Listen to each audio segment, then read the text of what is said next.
magbasa ng salita ng hula. Mapalad ang nakikinig at tumutupad. Mapalad ang nahahapis at sila ay aaliwin. Mapalad ang nagugutom at sila ay bubusugin. Ang magtiis hanggang sa wakas, sila lamang ang maliligtas. Ang magtiis hanggang sa wakas, sila lamang ang siyang maliligtas. Lalaganap ang kasamaan at sila'y magkakanuluhan. Lilitaw ang mga bulaan dito sa sanlibutan. Makipot ang pintuan patungo sa kaligtasan. Malapad ang pintuan tungo sa kapahamakan. Ang magtiis hanggang sa wakas, sila lamang ang maliligtas. Ang magtiis hanggang sa wakas, sila lamang ang siyang maliligtas.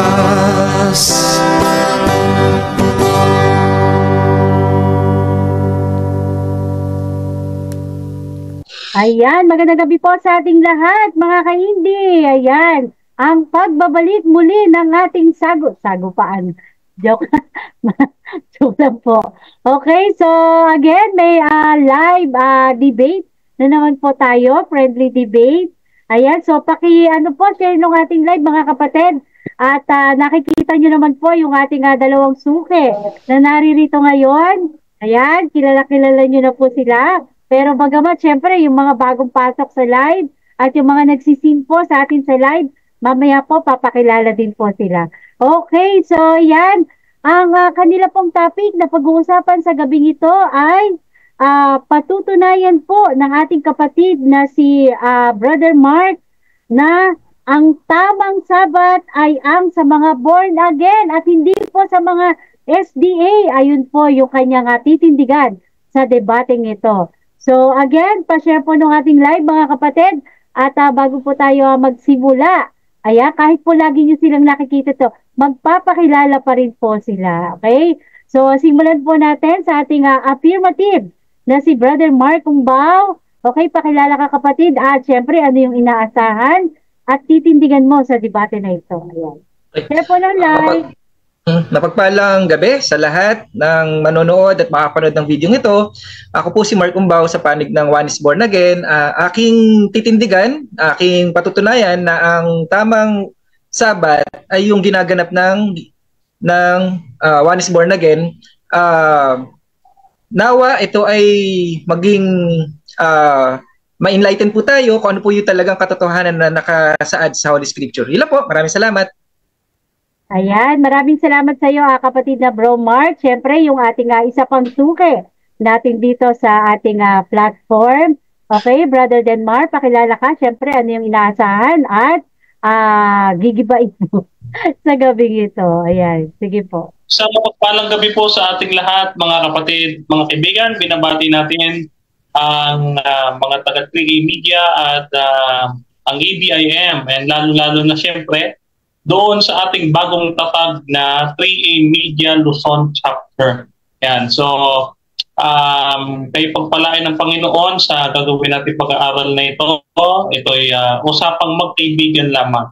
At ito ay gagawin natin sa ikaluluwalhati at kapurihan ng ating Panginoon. No? Sabi nga, whatever you eat and you drink, do it for the glory of God. No? So gagawin natin, pipilitin natin sa tulong ng Panginoon na maging maayos at mapayapa, no, yung ating pakikipag-usap sa ating kaibigan. No? Tulungan nawa tayo ng ating Panginoon. Maraming salamat po and God bless sa atin.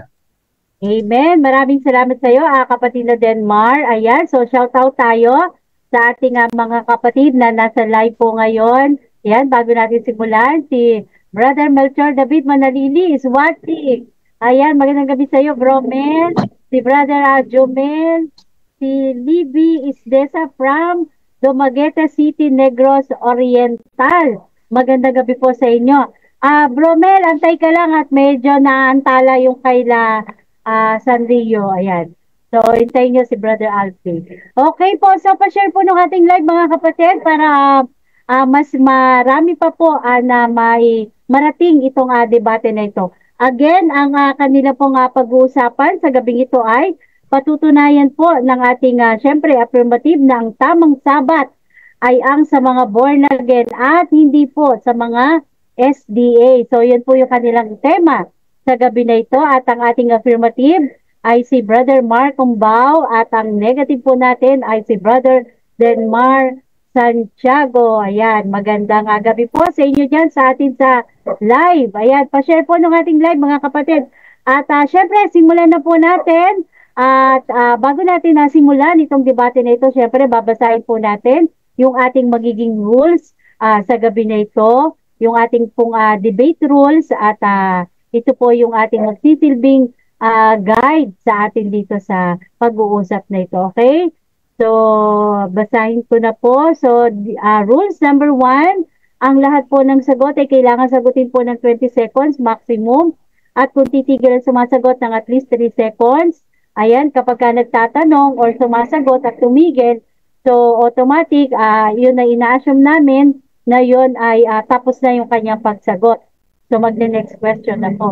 So, kaya po, tapusin ang tanong at tapusin ang sagot ng diretso. Okay po? Number 2, kung categorical po ang question, kailangan sumagot po na categorical bago mo na magpaliwanag ng hindi po lalagpas ng 20 seconds maximum. At mag-next question na po ang moderator. Number 3, kung hindi niya sasagutin ng tanong, magkakaroon po siya ng 10 segundo na pagpapaliwanag at yan na yung pinaka-sagot sa tanong. At number 4, sagutin po ang tanong na naaayon sa tanong. Number 5, sa first turn, doon lamang dapat magtanong sa inilatag po ng katunggali at kung itinatanggi niya ay automatic next question na po tayo. At sa rebuttal, doon na lamang po pwedeng itanong ang lahat.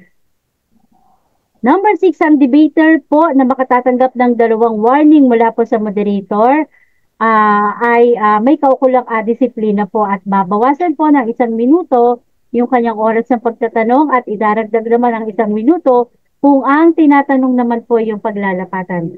Number 7, bawat senaryo po ng objection, 1 beses lamang maaaring magpaliwanag.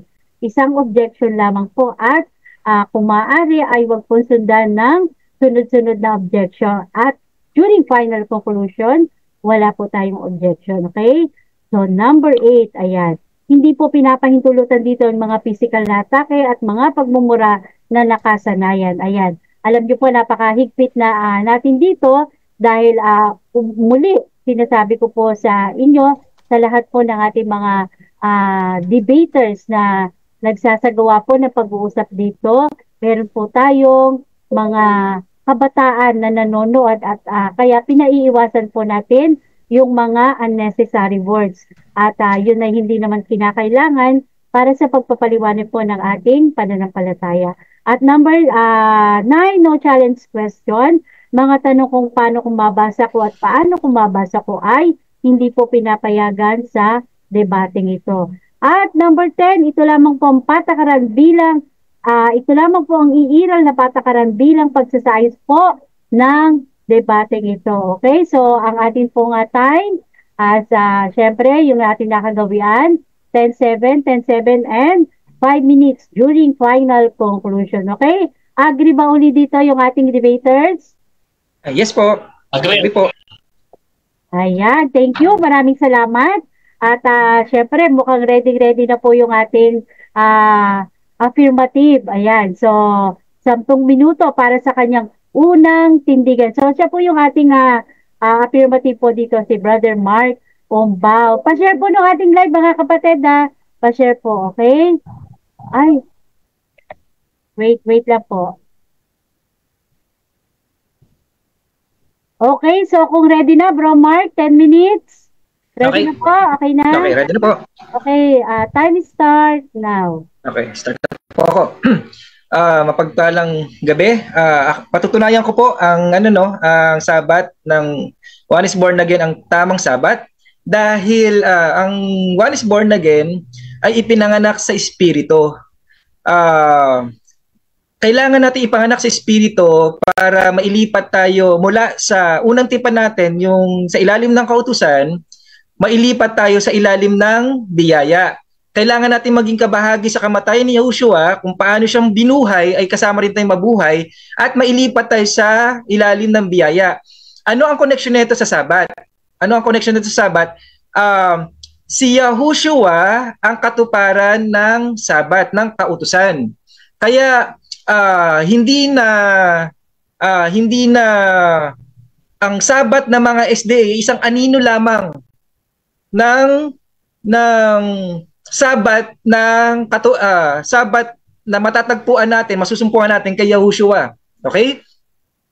Kay Yahushua natin matatagpuan ang kapahingahan. Bakit po mali yung sabat ng SDA? Dahil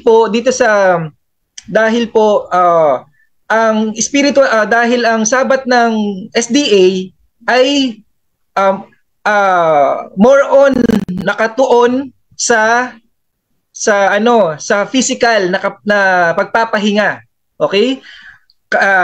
Hindi katulad nung katuparan. Yan yung anino eh. Ang katuparan, kapahingahan, spiritual sabat, kapahingahan kay Yahushua. Okay? Saan ito matatagpuan? Sa Matthew 11:28-30, tsaka sa Hebrew 4:3-16. Sabi sa Hebrew 4:3, nagsisipasok sa kapahingahan sa pamamagitan ng kanyang pananampalataya. Di ba? Nababanggit yung pananampalataya dahil ito hindi nakikita, hindi nahawakan. Ito ay tumutukoy sa spiritual. Kapag ang pagpananampalataya ang ating pag-uusapan, more on nakatuon to spiritual. Okay, hindi sa physical. Okay? Ano pa bang dapat nating maunawaan sa spiritual sabat?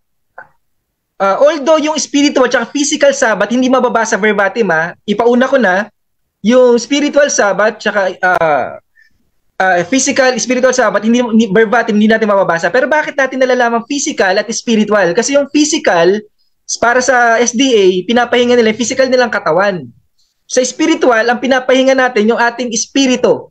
Okay? Yan ang dapat natin maintindihan. Bakit sa born again ang tama? Kasi ang born again sa John 3:3, ipinanganak sa tubig at espiritu. Ang laman nga ay laman, ang espiritu ay espiritu. At mapapansin mo, binibigyan distinction yung laman at espiritu. Okay?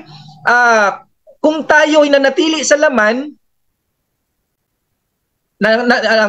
nangangahulugan lang, naiwan tayo, hindi na tayo nakaalis sa anino ng lumang tipan. Kung saan, ang katuparan nito ay kapahingahan kay Yahushua. Para mas maging malinaw sa atin at hindi magmukhang kwento ko lang, ginawa ko lang na kwento. Ito po ang talata sa Hebrew 4:9. Ito sabi sa Hebrew 4:9 ang translation nito, ang Biblia Tagalog 1978. Ang sabi, may natitira pa ngang isang pamamahingang sabat ukol sa bayan ng Diyos. May isang natitira pangang isang pamamahingang sabat ukol sa bayan ng Diyos. Hebrews 4:9. itaas natin tong Hebrew 4:3. Ano tong kapahingahan na to? Matatagpuan sa pananampalataya natin kay Yahushua. Linawin ko baka gamitin ito ng ating mga kapatid sa SDA, yung Hebrew 4:9 na ang tinutukoy nito, pagpapahinga physical.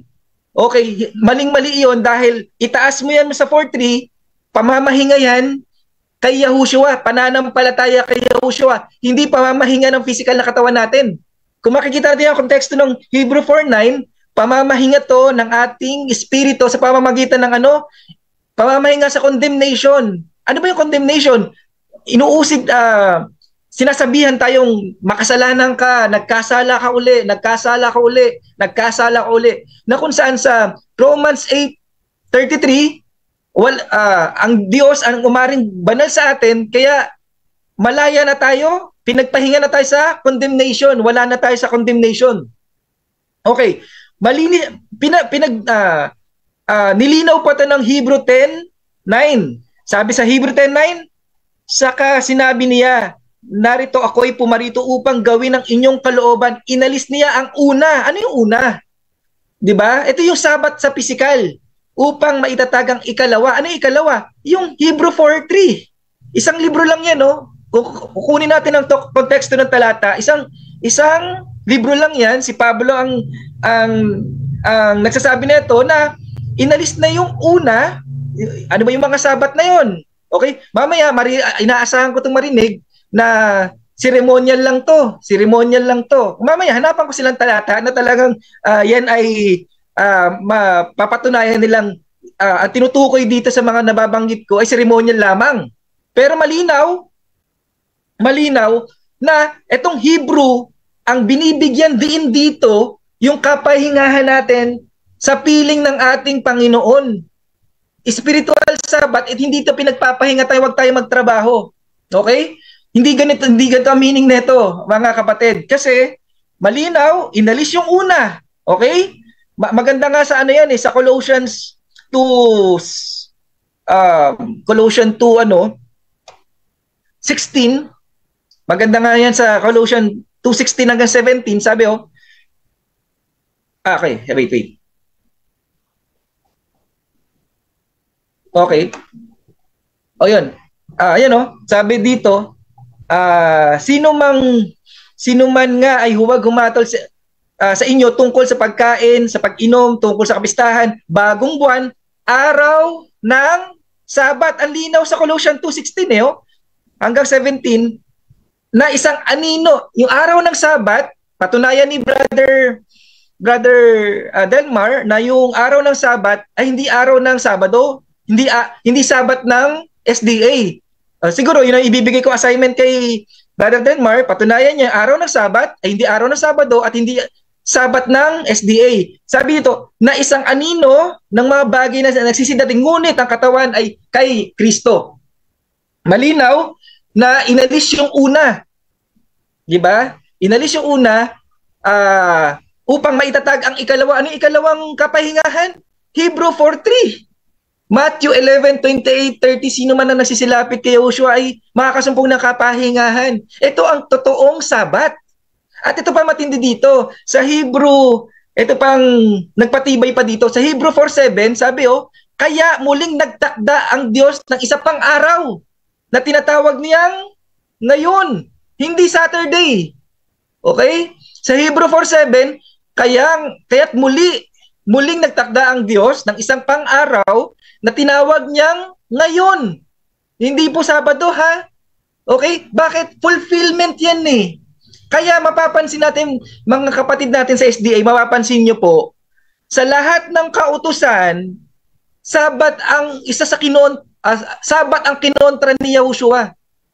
Yung Sabat ng mga Hudyo, kaya Brother Denmar, mamaya assignment mo rin, patunayan mo bakit magkaiba ang Sabat ng Hudyo at Sabat ng SDA. Kinontra ni Yahushua ang Sabat ng mga Hudyo, okay? Para ipaunawa ang totoong Sabat, yung katuparan ng Sabat sa pamamagitan ni Yahushua, sa pamamagitan ng pananampalataya kay Yahushua, kakaroon tayo ng kapahingahan. Malinaw na sa lahat ng kautusan, kung maging ano lang tayo, maging pag-aaralan lang natin yung ang salita ng Diyos, mapapansin po natin sa lahat ng kautusan ang nilabag ni Yahushua ay Sabat una, kinontra, okay? Kinorek, di ba? Ni Yahushua ang Sabat ng Hudyo, yung anino. Halimbawa, bigyan tayo sa halimbawa ng mga anino, yung pag-aalay ng tupa, iniba na, di ba? Yahushua. Ay, oh. Okay, time is up. Okay, ayan. Nawawala-wala si Bro Denmar sa ano. Maliwanag ba ako? Malinaw po. Okay. Medyo, Bro Denmar, may exit ka sa frame. May exit ka sa frame. Naririnig mo ba kami? Klaro ba? Yes po. Hindi, si Bro Denmar. Bro Denmar, Ito, baba ako. parang choppy siya. Baba lang ako. Balik ako. Hindi na signal eh. Teka. Okay, ayan. Sige, Bro Denmar. Medyo choppy nga siya, no? Okay, so, ayan. Magandang gabi po sa ating mga bagong pasok. Pa-share po nung ating live, mga kapatid. At, ayan, may nagaganap po tayong debate ngayon. Gabing ito. So, sa pagitan po ito ng ating kapatid na si Brother Mark Umbao ng BAC. At, syempre, yung ating kapatid na si Bro Denmar ng SDA. Okay na? Hello? Okay na. Okay na ba? Yung aking... Okay. Wait, yung aking 20 seconds. Okay. So, maraming salamat sa iyo, Brother Mark Umbao. At dako na po tayo para sa cross-exam ng ating negative side. 7 minutes na cross-exam. So, again, remind ko lang ulit, patapusin po yung tanong. Dire-diretso lang at patapusin po ng 20 seconds yung sumasagot. So, kung may categorical, makinig mabuti, categorical muna sagutin bago magpaliwanag ng 20 seconds. Okay? So, 7 minutes, Brother Mar. Time start now. Tanong. Okay, question.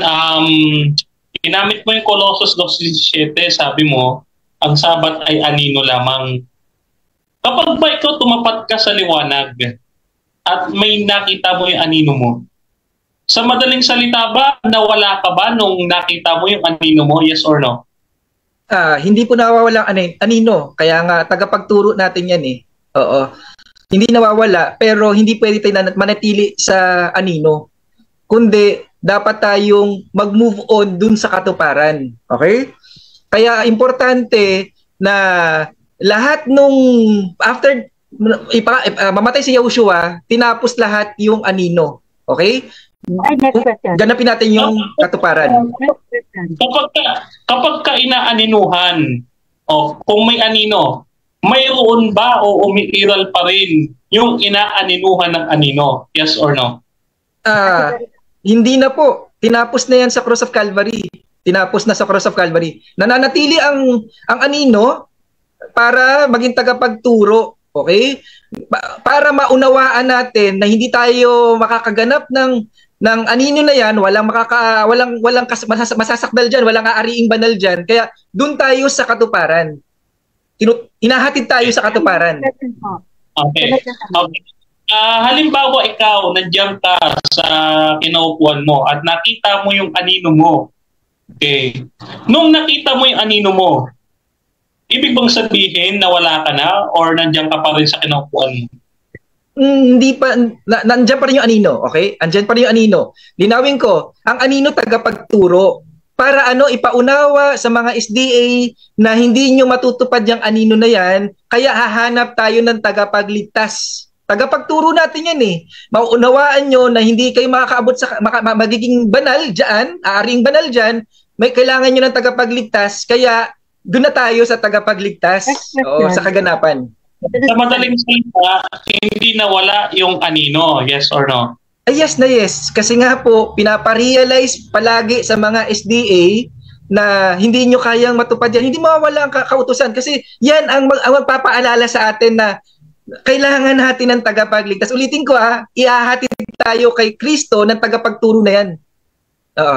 Next question. Next question. Next question. Ginamit mo yung Colossus 2.14. Tama ba? 2.14. Okay. Ang sabi mo, nung mamatay si Kristo at ipinako sa krus, inalis na ang Sabat. Tama ba? Yes, yung physical na Sabat. Okay, tama. Okay. Yes. Kapag ba ipinako, ibig sabihin inalis na at hindi na dapat sundin? Yes. Yes. Okay. Si Kristo ba napako? Yes or no? Yes, pinako. Okay. Sabi mo, kapag kay pinako na, inalis na at hindi na dapat sundin. At sabi mo, si Kristo ay ipinako rin sa krus. Sa madaling salita, dapat ba bang sundin si Kristo kasi ipinako na sa krus? Yes or no? No, hindi nagkaintindihan. Ang sinasang-ayunan ko sa iyo, Brother Denmar, yung kanyang testament, yung Old Testament na sinasabi, yung mga testament niya nung tungkol sa paghahandog, okay, tinapos yan sa Cross of Calvary. Tinapos. Ano yun? Nabanggit yan eh. Araw ng Sabat, pagkain, piyesta, etc., etc. Kaya patunayan mo yung Sabat doon, hindi Sabat na SDA. Okay. Sa madaling salita, okay, ang sabi mo, ulitin ko kapag ka ipinako sa cross, inalis na at hindi na dapat sundin. Tinanong kita, si Jesus ay ipinako sa cross, dapat bang sundin? Yun ang tanong ko. Nung ipinako si Kristo sa cross, dapat pa bang sundin o hindi na? Kasi sabi mo, lahat ng nakapako ay hindi na dapat sundin. So, dapat bang sundin o hindi na? Dapat sundin, Brother Denmar. Sabi ko, nilinaw ko nga kasi hindi tayo nagkaintindihan. Yung pinako dapat sundin. Yung testament, yung lahat ng tungkol sa paghahandog, okay? Nabanggit nga sa Colossian yan eh. Yun yung tinapos, okay? Tinapos yan pagkapako ni Yahushua sa Cross of Calvary. Next question. Next question. Okay, next question. Next question. Si Kristo ba ang kapahingahan o si Kristo ang nagbibigay ng kapahingahan? Alin po dalawa? Parehas. Oo, kasi kapag ikaw ay nakikinig kay Yahushua, may kapahingahan. Kaya siya ang kapahingahan. Parehas lang naman ang kahulugan. Okay. Si Kristo ang nagbibigay ng kapahingahan. Okay. Ngayon, yung sinasabi dun sa Mateo 11:28 na pasalin mo ang krus at yung pamatok, yun ba ay pahinga o nagbubuhat ka? Nagbubuhat ka, in the same time kapahingahan dahil hindi ka na i-condemn. Saan? Sa kasalanang nagagawa mo, gagawin pa lang at nagawa na. Bakit? Charged to the cross, binaya ni Yahushua. Kaya hindi ang physical hindi physical na pagpapahinga, kundi sa condemnation yan. Para hindi ka na i-condemn. Next question po tayo. Okay, next question. Okay. So, kapag ikaw ba, halimbawa, yung mga nasa Pampanga, ganyan, nagpapasa ng krus, di ba? Nagpapako pa nga. Kapag ba nagpapasaan at may pinapasan ka, yun ba ay trabaho o yun ay pahinga? Trabaho. Oo. Kaya nga, nagpapatunay yan, Brother Denmar, yung kapahingahan, hindi pagpapahinga physical. Kung hindi, pinapahinga ka sa pag-uusig, kokondem, yung sinasakdal ka ng demonyo, ng mga righteous kuno, yung mga nasabi, makasalanan ka. Hindi, binihis namin si Yahushua kaya wala kaming kasalanan, napakalinis namin. Ni isang kuting na kasalanan walang makikita sa amin dahil kabanalan ni Yahushua ang nasa amin. So 3, 2, 1. Ano sa? Nako, sayang. Okay, so time's up. Ayan, maraming salamat po sa iyo, kapatid na Denmar, para sa iyong cross-exam sa ating negative side. Ayan. So, thank you at dako na po tayo para sa ating unang tindigan po ng ating negative side.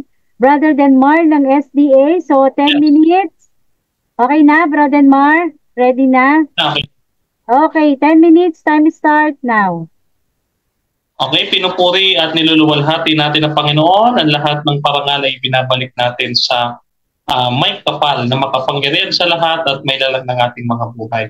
So mga kapatid, ang inyong pong malita lingkod ay siyang tatayo na tagatibag o tagawasak ng argumento ng ating kapatid. No? Ito mga argumentong ito ay ating inaasahan na mula sa ating kapatid na Mark Cumbao. No? Ayan. So, pagbati muna sa mga lahat ng mga nanonood, nawa kayo ay nasa maayos pong kalagayan mga kapatid. At dalangin ko na magipagpapalat biyaya sa inyo at dagdag karunungan at pananampalataya ang gagawin nating pag-aaral. No? Ngayon, ang unang argumento ng ating kapatid, kapag daw ba anino na ang Sabat, no? Anino na, ginawa ng anino ay wala nang inaaninuhan. Hindi pwede. Sabi niya nga, hindi na alis yung anino at si Kristo na inaaninuhan nandoon pareho nandoon. Sa madaling salita, nagkokontrahan na agad. Ginamit niya yung Colossus 2:14, sabi niya, wala na. Inalis na, hindi na dapat sundin. Samantalang nandoon pa. Ang sinasabi niya lang, no, hindi natin kayang tuparin ang kautusan, no, kung walang Kristo. Tama naman, which is tama naman. No, wala po kaming pagtutol.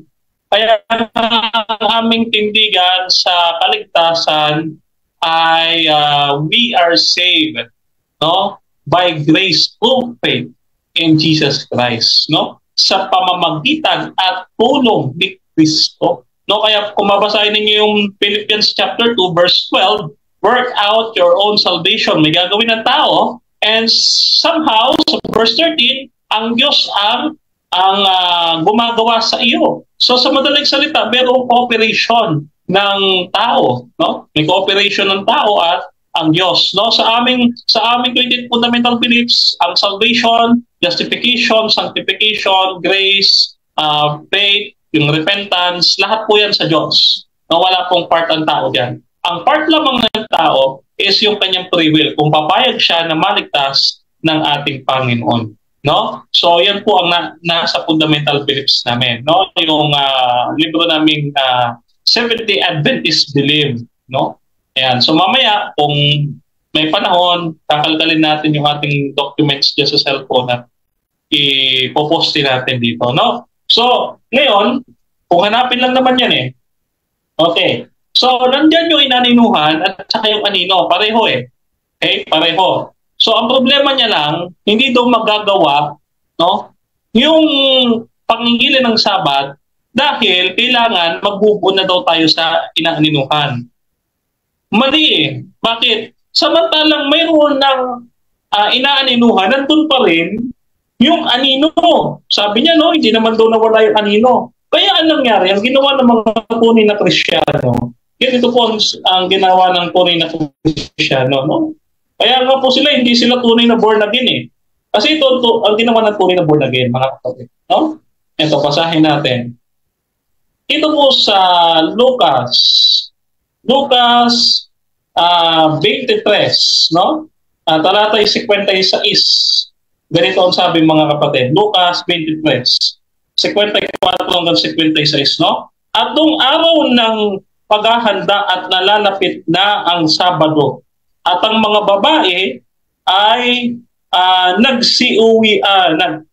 nagsisama sa kanya mula sa Galilea at nangasunod. At tinignan ang libingan at kung iyon ang pagkakalagay ng kanyang bangkay. At sila'y nagsiuwi at naghanda ng mga pabango at mga ungwento. At sa araw ng Sabat, sila'y nagpahinga ayon sa utos. Bagaman yung ating Panginoong Kristo na inaaninuhan ay naroon sa libingan, samantalang yung physical rest o yung physical Sabat nananatili pa rin. So kailangan i-reconcile ito ng ating kaibigan, no? Na mayroon pa rin pangingilin sa araw ng Panginoong Kristo. Ito yung mga Kristiyano nangasunod sa Kanya. Mga Kristiyano ito Kristiyano. Nangasunod sa Kanya. Okay? Na nagpahinga ayon sa utos. So parehong nag-i-exist, no? So doon pa lamang ay makikita natin yung mababaw na pagkakaunawa ng ating kapatid at kinakailangan niya pa ng karagdagang pag-aaral patungkol sa Sabat. No? Ikalawa, binanggit niya mga kapatid yung Colossus 2:14. Ano ba naman ito kapatid? No? Magbabasa ka na lang, no? Magbabasa ka na lang ay hindi mo pa nilubos-lubos. Ano ang sabi dito kapatid na Mark Obao sa Colossus 2:14, no? Basahin natin. Okay? Gusto ko po mga kapatid maging malinaw sa atin ito. Yung 2:14 na yan, okay, basahin natin ha. Dito ang sabi, ang ipinako, ayan o, okay, na pinawi ang usaping nasusulat sa mga palatuntunang laban sa atin. Ano ulit? Yung palatuntunang laban sa atin. May nabasa ba kayong Sabat? Wala. O babasahin ulit natin. Na pinawi ang usaping nasusulat sa mga palatuntunan. O, hindi naman sinabi na pinawi ang Sabat na laban sa atin. Hindi naman ho sinabing ganon. Na inalis at ipinako sa krus. Dito nga po mga kaibigan ay nakikita natin yung inconsistency ng ating kapatid. Lahat daw naan niya na ipinako sa krus, huwag na natin sundin. Ang ating Panginoon Kristo ay pinako na sa krus. So huwag na rin sundin. No? So, pala si agad, no? Na kapag kayo pinako sa krus, hindi na dapat sundin. So si Kristo hindi na dapat sundin kasi pinako sa krus. Wala pong Sabat na ipinako dyan. Walang Sabat dyan. No? So, ayan po ay wala po sa konteksto ng Colossus 2:14. No? At hindi po ceremonial law yan. Yan po yung kautosang nasa siping ng kaban ng tipan. Hindi po ako gumagamit ng ceremonial law. Ang gamit ko po ay kautosang nasa loob ng kaban at kautosang nasa siping ng kaban. Ano yon? Yung palatuntunan at kahatulan. Okay? So ngayon, hindi ako gumagamit ito ceremonial, moral, hindi ako gumagamit yan kasi pang basic and common layman lang yan mga kapatid. No? Hindi naman sa pagyayabang, pero tapos na tayo sa stage na yan. Kailangan mas laliman na natin yung ating pagkakaintindi. No? Ngayon, dito mga kapatid, ano pa ba yung ginamit niya? Yung Matthew chapter 11 verse 28. No? Yung Matthew chapter 11 verse 28, kaya ko po siya tinatanong kanina. Yung pagpapasa ng krus, trabaho nga yun sabi niya So paano ka nagpahinga doon? Sabi ni Kristo, halika, bibigyan kita ng kapahingahan. Si Kristo ang tagapagbigay ng kapahingahan, hindi si Kristo ang kapahingahan. Wala tayong mababasa sa buong Biblia na si Kristo ay kapahingahan, kundi si Kristo ang nagbigay ng kapahingahan. No? Kaya naman, dito sa ating binabasa, no? Yung Matthew chapter 11 verse 28, yan po ay sa Greek ay kataposen. Ang kataposen, yan po ay spiritual rest. Wala po kami tutol dyan na may kapahingahan kay Kristo. Subalit, bagaman may kapahingahan kay Kristo, ay nananatili po ang pangingilid ng araw ng Sabat. Dahil kung aalisin natin ng Sabat, ay para nating inalis ang gobyerno ng Diyos dahil ang kautusan ay siyang pundasyon ng pamahalaan ng ating Panginoong Diyos. No, mamaya bibigyan natin yung talata patungkol dyan, no? Kasi nagli na lang yung ating oras. No? So, kapag kainalis natin ng Sabat, para natin tinanggal ang Diyos sa kanyang trono, mga kapatid. So, hindi po marapat na isipin na alisin natin yung Sabat. No? Dahil ang sabi, Ezekiel 20:20, yan ay tanda sa kanyang bayan na siya ay manlilikha nila. Kaya kung aalisin natin yan, sa madaling salita, wala tayong utang na loob sa ating manlilikha. No? So madali lamang po yung intindihin mga kapatid. Ngayon, punta natin yung Hebrews chapter 4 verse 9 kung may time pa. Yung Hebrews chapter 4 verse 9, no? Yan po ay pumapatungkol, no? Dalawa po yan, spiritual at saka physical rest. No? Kasi sa ibang salin yan po ay Sabado at sa Greek po niyan ay Sabatismos. Ang Sabatismos po ay iba sa Sabaton. No? Yan po ay spiritual rest. No? Wala po kami tutol sa spiritual rest. ang tutol lang kami, yung aalisin ninyo, yung physical rest dahil may spiritual rest.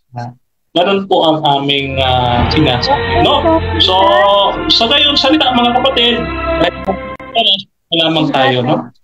Thank you. Ayan, maganda. Thank you so much, Bro Denmar, para sa yung unang tindigan. Shoutout po tayo dyan sa atin sa comment section.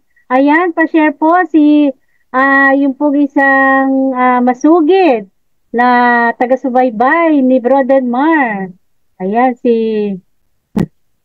Pastor Baler, nanonood. Okay.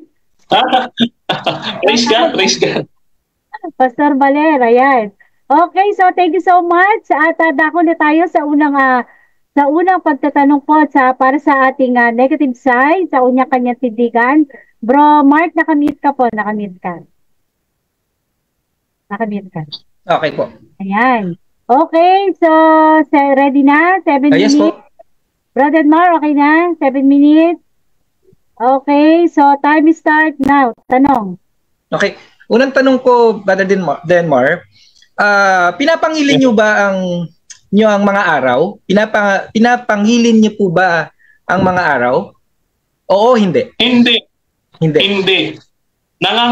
Nangingilin lang kami ng araw, hindi mga araw. Kasi yung pangingilin namin isang araw lang. Ang aming pagsamba, araw-araw. Pero ang pangingilin, yan po ay natatangi lamang sa araw ng Sabado. Next question. Okay. Okay, next question. Okay. Ang Sabado po ba ay araw? Isa sa categorical ng Sabado ay araw? Tama po ba ako o mali? Yes. Okay. Tama. Yes. Dahil ang Sabado ay ikapitong araw ng sanglinggo. No, ayon sa Biblia, Genesis 2:2-3. Okay, next question. Next question, sa Galatians 4:9-11, may sinabi ba ditong hindi kasama ang araw ng Sabado? Yung ipinapangilin nyo ang mga araw, meron po ba sa talata hindi kasama yung Sabado dito? Meron po bang mababasang hindi kasama yung Sabado o walang mababasang hindi kasama yung Sabado? Walang mababasang kasama ang Sabado dyan. O ikaw na nga nagbasa Sabi mo, pinangingilin ang mga araw. Hindi kami nangingilin ng mga araw, kundi nangingilin ng araw. Iba po yung mga, yung isang araw lang. No? Okay. Magkaiba po yun. Yes po, naniniwala po ako doon. Sundan ko yung katwiran mo. Dahil mga araw, hindi nangangahulugan hindi kasama ang Saturday dito. Tama po ba ako o mali? Yes, ikabilang ang Saturday diyan. Walang konteksto diyan na yan ay Sabaton. Okay, next question. Next question. Ano pong talata na maibibigay niyo sa akin na nagsasabi yung pinapangilin ng mga araw at araw ng Sabat sa Sabat ng SDA yung iba yung pangingilin sa mga araw at araw ng Sabat sa Sabat ng mga SDA. Isang talata mo yan mapapatunayan na iba yan dun sa Sabat ng mga SDA. Anong talata may bibigay mo sa akin? Okay, ang Sabat ng SDA ay Lucas 4:16. Ang halimbawang ginawa ng ating Panginoon. Isang araw lang nangilin ng Panginoon. Hindi mga araw, kundi isang araw at hindi linggo, kundi Sabado. Next question. Sundan ko yung Luke 4:16. Sabi mo, Sabado, ikapitong araw. Itong araw ng Sabat, anong araw kaya ito, Brother Denmar? Yung araw ng Sabat, ano kayang araw ito? Sabado. Next question. Kung Sabado, maganda yung sagot mo, brother Kung Sabado, ano na pinagkaiba ng araw ng Sabat na binabanggit sa Colossians chapter 2 verse 16-17 dun sa sinasabi mong Sabat na mga SD? Anong pinagkaiba ng dalawa na ngayon? Meron tayong tinatawag na lunar Sabbath at meron tayong tinatawag na 7-day Sabbath. No, sa Leviticus, mayroong iba't ibang uri ng Sabbath. No, hindi lamang isa, kundi maraming Sabbath. Kaya ang bagit mga araw, no? Pero ang aming pinangingin, yung ikapitong araw, ikaw na nga nagsabi, yung mga paghahandog, Mrs. na Ned, yan. pahinto lang tayo, ano yung dalawang, itatanong ko lang, clarification, lunar Sabbath, tsaka yung isang Sabbath, ano yung sabi mong binanggit mo? Lunar Sabbath, tsaka isa? Lunar Sabbath, yung lunar Sabbath ay iba sa 7th day Sabbath. 7th day Sabbath, yun. 7th day. Yeah. Okay na? Okay. Okay na? Okay po. Next question. Okay. Sabi mo, ano, ang tawag ito? Utos ba ng Diyos, Brother Denmar, utos po ba ng Diyos na hindi makakalabag sa Sabat ay patayin? Inutos po ng Panginoon yan na yung makakalabag sa Sabat patayin? Yes. Yes? Yes. Kapag sabi dito sa talata ng Biblia, kapag ka ikaw ay tagalabag ng utos, impyerno ka talaga.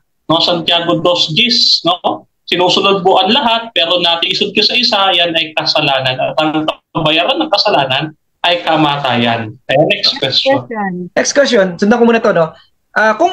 Dahil oo ang sagot mo, mayroon bang pinatay ang SDA na nakalabag sa Sabat ng membro nila? May pinatay po ba sila na membro nila na nakalabag sa Sabat?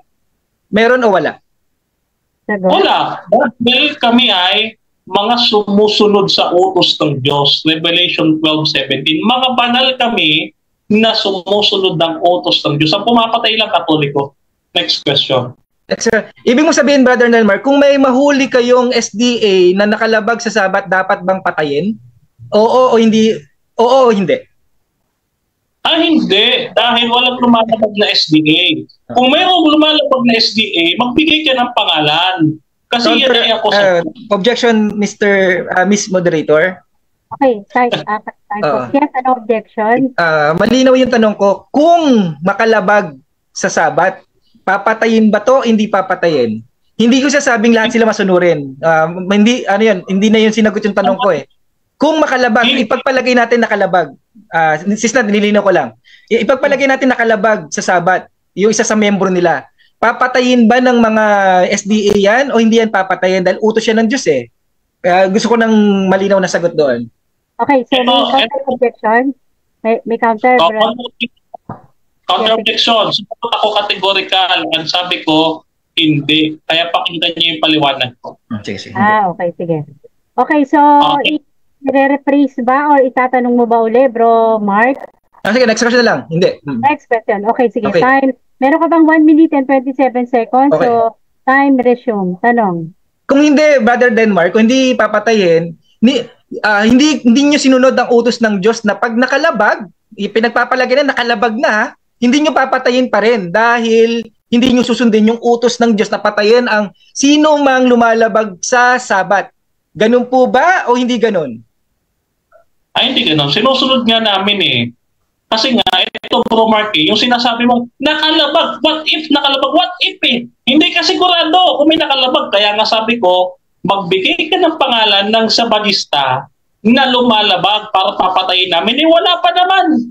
Magbigay ka ng pangalan na lumalabag sa papatayin namin. Wala pa. Iwan na kita dyan, Bro Denmar. Sa Jeremiah 17:21, matuwid po bang buhati ng higaan? Ayon sa Jeremiah 17:21, doon tayo sa talatang yun marapat po bang buhati ng higaan sa araw ng Sabat? Marapat? Matuwid po ba o hindi matuwid buhatin ang higaan sa araw ng Sabat? Hindi. Next question. Hindi. Okay. Tapos, okay. Ilang beses po ba malalabag ang Sabat para wala nang kaligtasan ng isang membro ng SDA? Ilang beses po ba? Inabot po sa libro. Mark, siguro sa ribatan na lang mabaya. Medyo nagiging umiinit. Okay, so time is up. Ayan, magandang gabi po sa ating lahat dyan sa comment section. Ayan, talagang nanonood yung followers mo, Bro Denmar, si Pastor Balit. Okay, so thank you so much, Bro Mark, para sa yung cross exam sa ating negative side. At dako na po tayo sa rebuttal round. Ayan, so 10 minutes. Bro Mark, pa-share po ng ating live mga kapatid. At magandang gabi po talaga sa inyo lahat dyan sa live. Okay, so 10 minutes para sa rebuttal stand. Time start now. Okay, hindi po ako nagkamali sa pagkakaunawa ko kung sa aral ng SDA na ito ay hindi na talaga dapat ipaganap, ipangaral sa ating panahon dahil maririnig mo kay Brother Denmar patayin sino ang ituro mo sa akin kung sino ang makalabag sa Sabat, papatayin. Diba? Hindi ako nagkamali hindi na matuwid. Tama. Hindi ko lang maubos na yung oras ko, hanapin yung talata. Ano ba ang matuwid? Pumatay o magsagip ng buhay? Kinurek ng Diyos to eh. Kinurek ni Yahushua ito, Brother Denmar. Ano bang matuwid? Ano ba dapat marapat gawin sa araw ng Sabat? Bumuhay? Magligtas ng buhay o pumatay? Sabi ni Brother Denmar, turo mo. Ituro mo kung may lumalabag ng Sabat, papatayin namin. Grabe. Tama talaga na hindi to labag na to sa katuruan ni Yahushua. Labag. Pero ito yung katuruan sa mga Sabat ng Hudyo. Ito talaga ang aral ng mga Hudyo. Tapos may binanggit pa siya. Sabi niya, tanggap naman pala niya, brother, ang maganda sa ating kapatid na to, tanggap niya na may spiritual Sabat. O di wala na tayong pagtatalunan sa spiritual Sabat, di ba? Pinapangaral namin yan at ginaganap ng One is Born Again ng spiritual Sabat na wala na kami sa condemnation. Okay? Salamat sa Diyos. Ang pamamalian ko na lang yung physical na hindi na to, ito yung nasa anino na lang at hindi na to yung hindi na to yung katuparan, so, kaganapan. Okay? Ano pa yung dapat natin maunawaan sa ating tanungan? Sa Jeremiah 17:21, ano ba sagot niya dito? Nalimutan ko yung sagot niya dito Okay, di bale, sa Jeremiah 17:20, makikita mo na magkaiba talaga ang Sabat ni Yahushua sa Sabat ng Old Testament sa anino. Okay? Ano sabi ng Panginoon sa Jeremiah 17:21? Huwag kayong magbuhat sa araw ng Sabat, sabi ng Panginoon yan. Pero sabi ni Yahushua, buhatin mo. Ibig sabihin magkaiba. Iba yung physical, iba yung spiritual. Bakit maunawaan natin na iba na? Kasi sabi ni Yahushua sa Matthew 12:12, malinaw ang pahayag ni Yahushua dito Ang sabi niya, matuwid, gumawa ng mabuti sa araw ng Sabat. May patunay ba ako ang magtrabaho ay mabuti? Yes. Makikita natin yan sa Ephesians 4:28. Sa Ephesians 4:20, ang sabi nito, ang magnanakaw, huwag nang magnakaw. Sa halip, magtrabaho, Brother Denmar. Siyang nang marangal para sa sariling ikabubuhay at makatulong sa mga nangangailangan. Matuwid ba? Tama ba? Pinapangaral ba ng Diyos? Kalooban ba ng Diyos magtrabaho? Kalooban. Kung kalooban yan, matuwid yan. Ang sabi ni Yahushua sa Matthew 12:12, matuwid bang gumawa ng mabuti sa araw ng Sabat? Matuwid. Di ba? Matuwid, gumawa ng mabuti. Mabuti ba magtrabaho? Mabuti bang maglinis ng hugasin? Maglugas ng hugasin?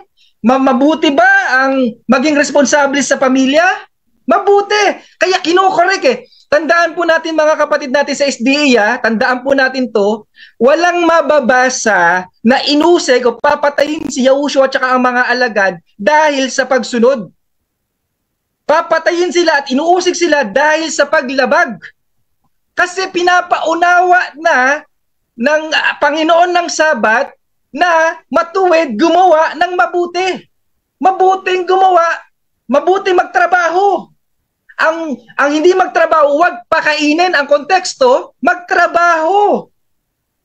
Malinaw, mga kapatid natin sa SDA, ang kapahingahan ngayon, hindi na Sabado, hindi na every Saturday. Ngayon, tanggapin mo si Yahushua ngayon, manampalataya ka ngayon, nakatupad ka saan?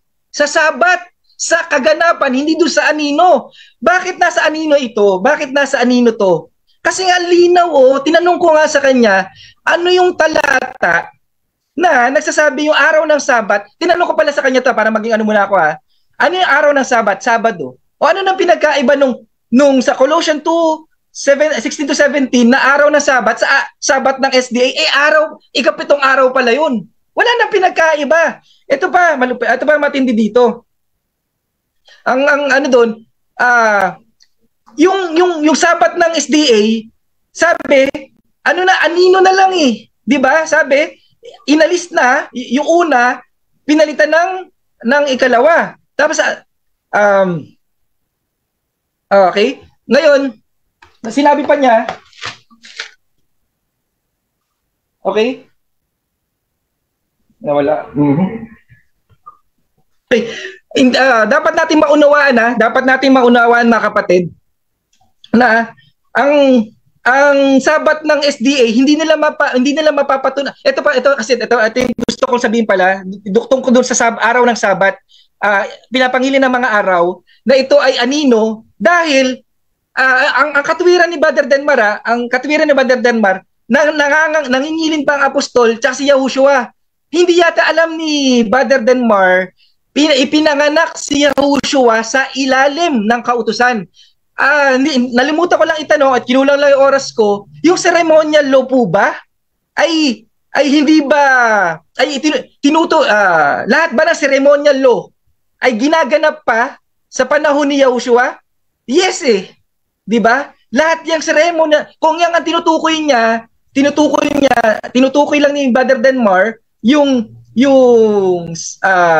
ang tawag dito, yung ibang ceremonial law hindi kasama ang araw ng Sabat, hindi totoo 'yun dahil di dapat ganapin mo rin pala lahat ng ceremonial law dahil ginanap din ginanap din ng mga apostol yan at ni Yahushua dahil isinasagawa pang ceremonial law hanggang sa natigil yan sa kamatayan ni Yahushua. Kung yan ay natigil sa kamatayan ni Yahushua, ibig sabihin ginaganap ni Yahushua at ng mga apostol ang ceremonial law. Ibig sabihin kung susundan ko yung katwiran niya na dahil nagsasabat pa si Yahushua, nagpatuloy pa si Yahushua dahil pa nag-aalay pa sila sa templo sa panahon ni Yahushua bago pa magiba ang third temple. Ibig sabihin dapat din palang ganapin na mga SDA ito kasi ginanap pa nila ng apostoles sa ni Yahushua ang ceremonial law. Maling katwiran to. Hindi to maling pag-aaral ng scripture to. Malinaw na hindi na ipinangaral ito ni isa beses ng mga apostol at ni Yahushua ang physical Sabat. Ito ang dapat maintindihan ng ating mga kapatid sa SDA. Hindi na ito pinangaral. At ang matindi pa kasi dito, kinokontra ito, mahigpit na kinokontra ito ni Yahushua. Kaya nga siya iuusigin eh. Kaya nga siya papatayin eh. Dahil sa paglabag sa Sabat, hindi sa pagsunod Bakit? Sa lahat ng kautusan, sa 10 kautusan, nag-iisang kinontra ni Yahushua ito dahil hindi nakaabot kayo na harap mo na yung Panginoon ng Sabat eh. Yung kapahingahan sa condemnation.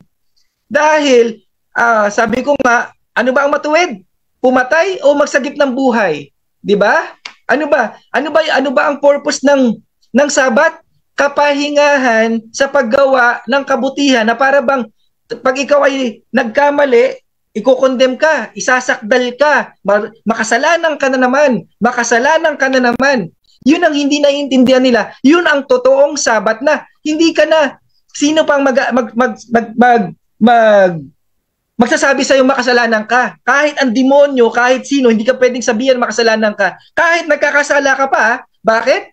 Ang nag-aring banal sa'yo, ang nagsasabing banal sa'yo, ang nagsasabing matuwid sa'yo, ay si Yahushua. Tsaka alam niyo po ba, mga SDA, yung Hebrew 10:29, ang linaw dyan, yung yumurak sa anak ng Diyos, yung hindi niya inaaring matuwid siya, inaaring mabanal sa dugo ng tipan ng tipan na nagpapabanal sa kanila. Malinaw doon at yumurak sa Espiritu ng biyaya. Sino to? Yung hindi mo inaaring banal ka sa dugo ni Yahushua. Bakit? Kailangan mo mag-perform. Kailangan mo mag-perform. Ito yung malinaw na nasa ilalim sila ng kautusan. Kaya kami born again, Brother Denmar, nailipat na kami sa biyaya. Kayo, nanatili kayo sa kautusan. Bakit? Pamantayan nyo yan para maligtas Pamantayan. Yun lang po. Sana po napakisi ng oras na para pahayag lahat yan. Pero sana may napulot kayong aral. Yun lang po. Maraming salamat. Maraming salamat sa iyo, kapatid na Art, para sa iyong rebuttal stand. At syempre, dako na po tayo. Ayan. Magandang gabi po sa inyo dyan sa atin sa comment section at sa atin sa live. Thank you so much sa mga nag-share po. Okay, so kung ready na po yung ating sa kanyang pagtatanong ng 7 minuto. Okay na, Brother Mar? Ready na? Ready. Okay, so time start now. Tanong. Okay. Una kong tanong, Brother Mark, no? Saan natin mababasa letra por letra, verbatim at nakasulat yung salitang Sabat ng Hudyo? Saang talata yan?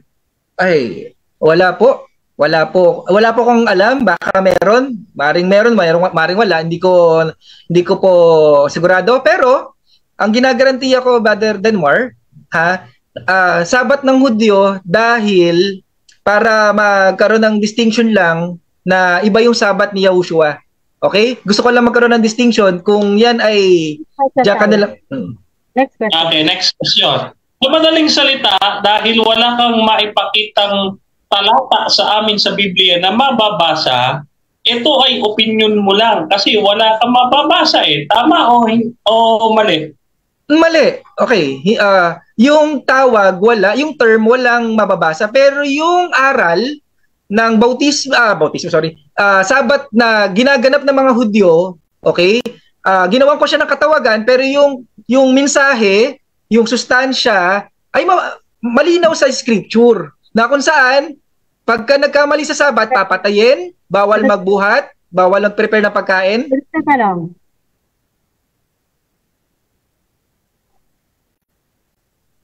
Next question. Teka lang. Time post tayo. Okay, next question. Okay, next question.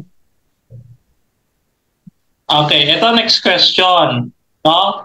Alam mo ba yung tinatawag nating Jewish Melakots or yung Parasaik Melakots? Alam mo ba yon? Yes or no? No Next question.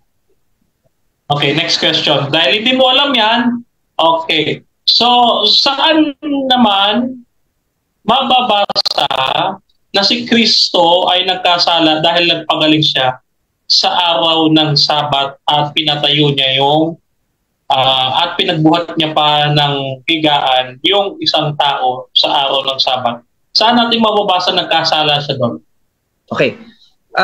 Sa Jeremiah 17:21 yung pag inutusan niya magbuhat.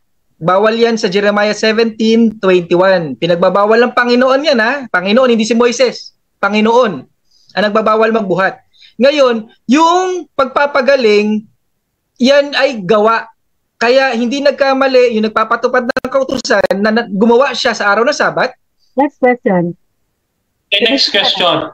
Ang tinatanong ko, saan mo mababasa na nagkasala si Kristo nung inutusan niya nung pagalingin niya isang tao at pinagbuhat niya ng higaan? Hindi lang yung pagbuhat pinagaling niya pa yung taong yon. So saan natin mababasa nagkasala siya sa pagpapagaling? Wala, dahil hindi ako naniniwala nagkasala si Yahushua. Siya ang Panginoon ng Sabat. Pwede niyang i-abolish, pwede niyang dagdagan, pwede niyang i-revise, i-amend. Siya ang Panginoon, hindi siya magkakamali dahil siya ang Panginoon. Ang sigurado ko dyan, inalis niya yung physical Sabat kasi siya nga ang Panginoon Okay? Dilabag dahil sa Jeremiah 17:21. Siya sa Exodus. Okay, next question. Okay, sabi mo, ang lumalabag sa Sabat, yun yung pinipersecute. Yung lumalabag sa Sabat, yun yung pinipersecute o yung sumusunod sa araw ng Sabat? Sino yung pinipersecute? Yung sumusunod o yung lumalabag? Yung lumalabag, kaya papatayin si Yahushua at saka mga apostol. Maraming talata yan, Brother Denmar. Gusto mo magbigay po ako ng talata? Okay. So yung lumalabag, yung pinipersecute. Okay. So sa madaling salita, yung sumusunod, hindi pinipersecute. Hindi, yes, kasi walang mababasa eh.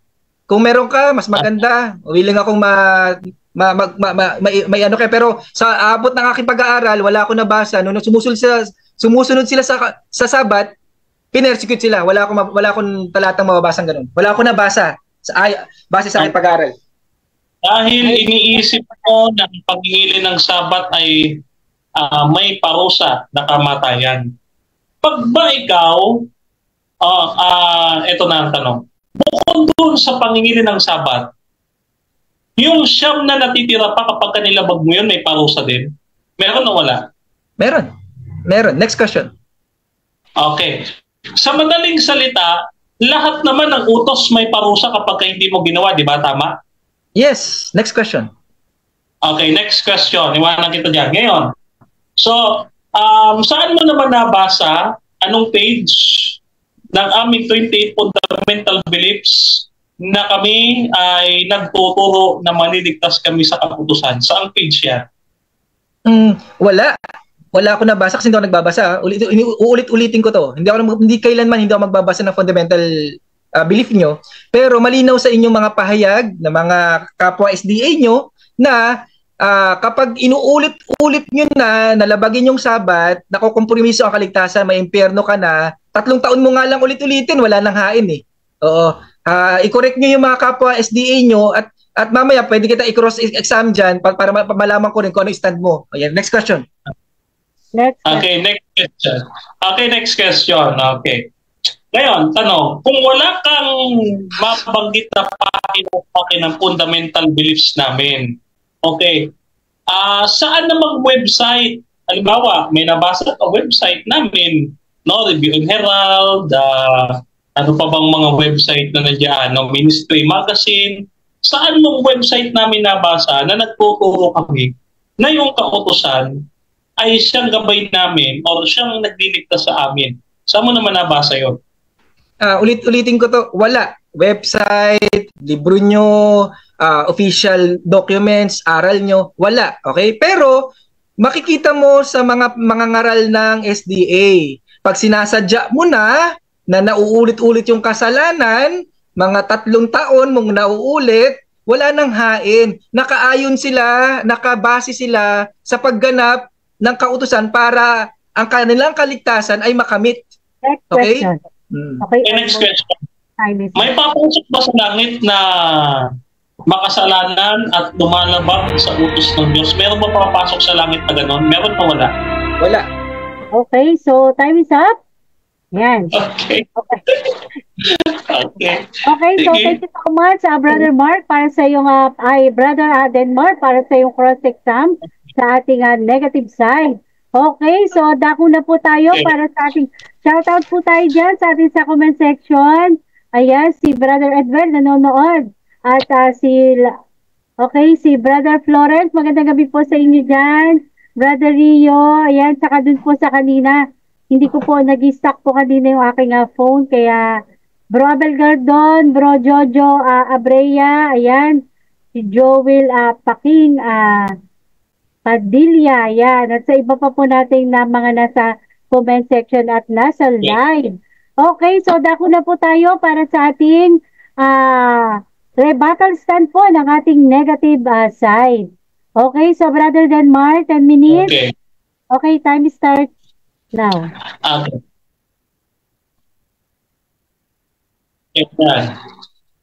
Okay, so una nating tanong sa kanya, saan niya mababasa na may Sabat ng Hudyo? Ayan, sabi niya, wala daw siyang maibibigay. So, common argument na naman. Opinion niya na naman yon, yung Sabat ng Hudyo. Kasi wala siyang nabasang Sabat ng Hudyo. Ang kasawiyang palad para sa ating kapatid, no? Base po dito sa Roma, 2, no? 16 hanggang 17, no? Ano sabi diyan? Ngunit kung ikaw ay tinatawag na Hudyo na umaasa sa kautusan at nagmamalaki sa Diyos at nakakaalam ng kanyang kabutihan at sumasakay sa mga bagay na mga ganit palibhasay naturoan ka ng kautusan na nagtitiwala sa iyong sarili na taga-akay ng mga bulag, isa kang ilaw ng mga nanasa kadiliman. No, dito, mga kapatid, binabanggit dito na tayo ay Hudyo sa loob. No? Kaya hindi tinanong natin kapatid na Mark tayo ba ay Hudyo? Yes, we are spiritual Israel. Ang tawag po dyan sa theology ay covenant theology. Sa kanila kasi, Reformed theology. No? Which is, galing po yan sa Jesuita na pinag-iba ang linggo at ang sabat. No? Ayan lang naman ang mga Jesuita po ang may kinalaman diyan. No? Aral po ng Jesuita yan. Ngayon, ito mga kapatid, no? Sabi nga natin, no, ang taong lumalabag sa araw ng Sabat ay papatayin. Bakit? Ito po maliwanag naman po Santiago 2:10, no? Ang lumalabag, no, tumutupad sa lahat. Ngunit lumalabag naman sa isa ay kasalanan sa kanya. No, at ang kabayaran ng kasalanan ay kamatayan. Kaya nga tinatanong ko si Brother Mark sino ang nagkasala o sino ang SDA na lumabag sa Sabat? Ituro mo. No? Ituro mo para maparusahan namin. No? Kasi mayroong church laws ang Seventh-day Adventist, no? Meron kaming disiplina, no? Meron kaming tinatawag na church manual. Ano? So, dito, nakikita natin, no? Hindi niya talaga naiintindihan. Kaya hindi ko nga tinututulan yung Sabat kay Kristo yung Sabat in Christ Ang tinututulan ko, yung tinatanggal niya, yung anino. Na sabi niya kanina, nandyan pa rin kahit nandyan si Kristo. Ang problema ito, si Kristo daw ay nagkasala nung nagbuhat ng yung tao sa araw ng Sabat. No, hindi niya ata nabasa Marcos 2:28, si Kristo ang Panginoon ng Sabat. Sa madaling salita, siya mag-i-interpret ng Sabat. No? Kaya nung kumitil ang uhay, yung mga apostoles, nagkasala sila doon. Pero si Kristo na nagpagaling sa araw ng Sabat, anong sabi niya? Di ba't matuwid ang gumawa ng mabuti sa araw ng Sabat? Bakit? Kasi nga, sa 39 Jewish Melakots, bawal na bawal sa mga Pariseo ang magpagaling sa araw ng Sabat. Hindi issue dito yung pagbubuhat ng higaan, kundi yung Jewish Melakots. No, kung aaralin natin yung kasaysayan, ito talaga ay nanggaling, mga kapatid, sa Mishnah o yung titag nating 39 Jewish Melakots. So hindi niya alam yung Jewish Melakots So kasi ang ating kapatid na Mark ay siguro kailangan niya ng kaunting pag-aaral pa sa theology. No? Ngayon, wala daw siya nabasa, mga kapatid, na tayo mga SDA ay nagtuturo na ang kautusan ay gabay sa kaligtasan.